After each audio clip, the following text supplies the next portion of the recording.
story starts before the gun was born. In fact, when it was only a twinkle in the General Staff's eye. In 1941, the desert was a place of experiment, a laboratory of war.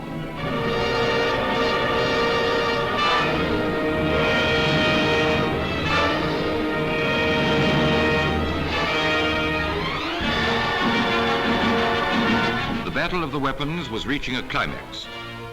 Armored tanks against armor-piercing guns. Which would win?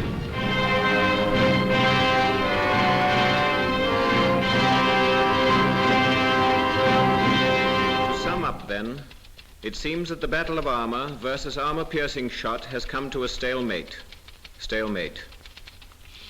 While our 2-pounder and 6-pounder guns can tackle any weight of armor we have yet seen in this war, it's certain that the enemy is going in for thicker armor and heavier tanks.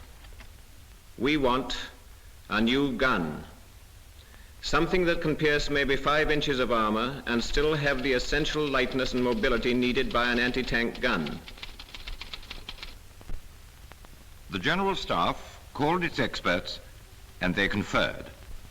This was their task, to give the soldiers a gun that would be ahead of its time, to meet an enemy which as yet hadn't even been seen. Something in the darkness of the future for which we must be ready.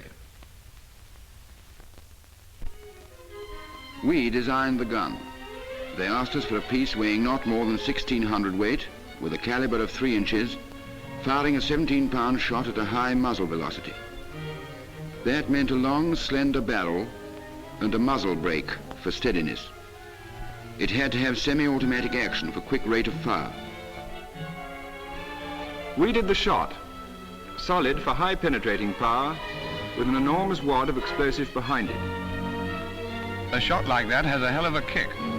The carriage had to be strong enough to take it, but it had to be light and maneuverable. It was a neat job for a first go at it. The next thing was to see it made up in wood. Do you think the sights are high enough? Could be higher, and the hand wheels are a bit close together. Well, I think that clears the carriage for you, and Brown here can start on the pilot model straight away. Do you think the gun group will be ready? Listen, the ROFs will be ready before the trade's even tooled up.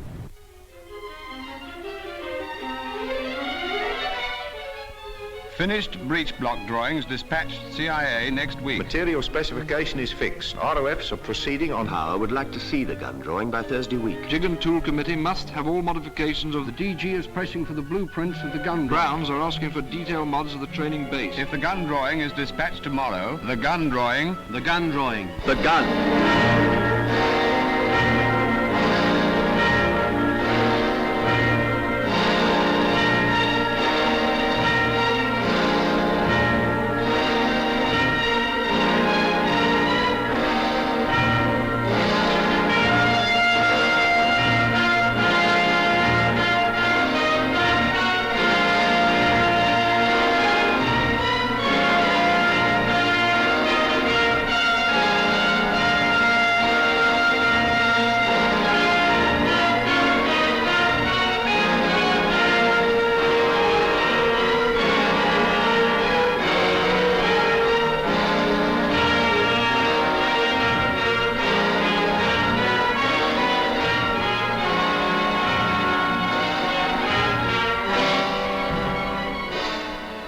This is how a gun is made.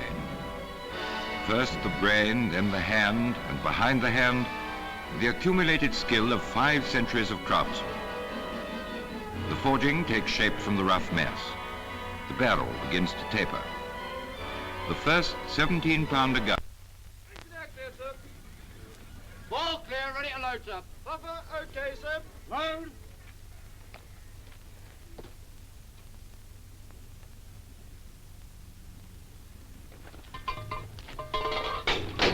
Undercover.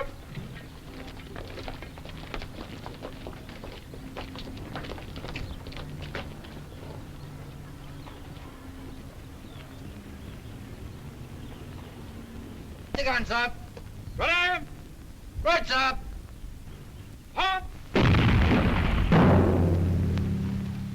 That's 5-inch plate at 350 yards. Next one's 425. There she goes. The next one's at maximum range. That ought to give them something to think about. It will.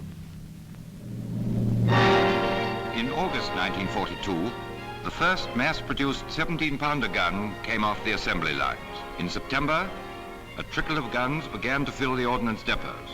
In October, the trickle became a flood, and the flood was on the move. We had a date with a tank, and both the time and the place were becoming clearer.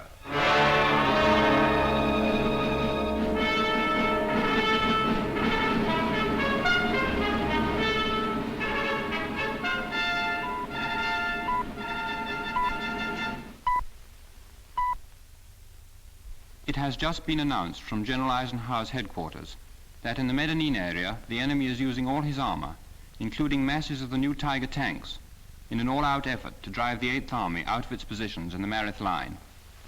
It's the old story, old boy. These blighters always catch us on the hop with something new. And now they've pulled this Tiger tank out of the bag. What I want to know is, why weren't we ready for it?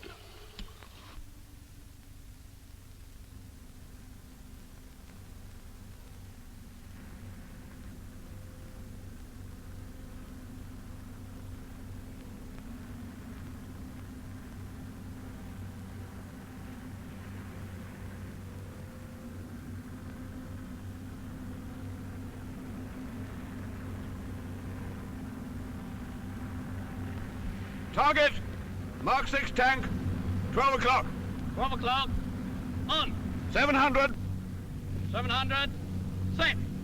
0. 0. 0. 650. 650. Set. 600. 600. Set. 550. 550. Set. 500. Leading tank. Fire!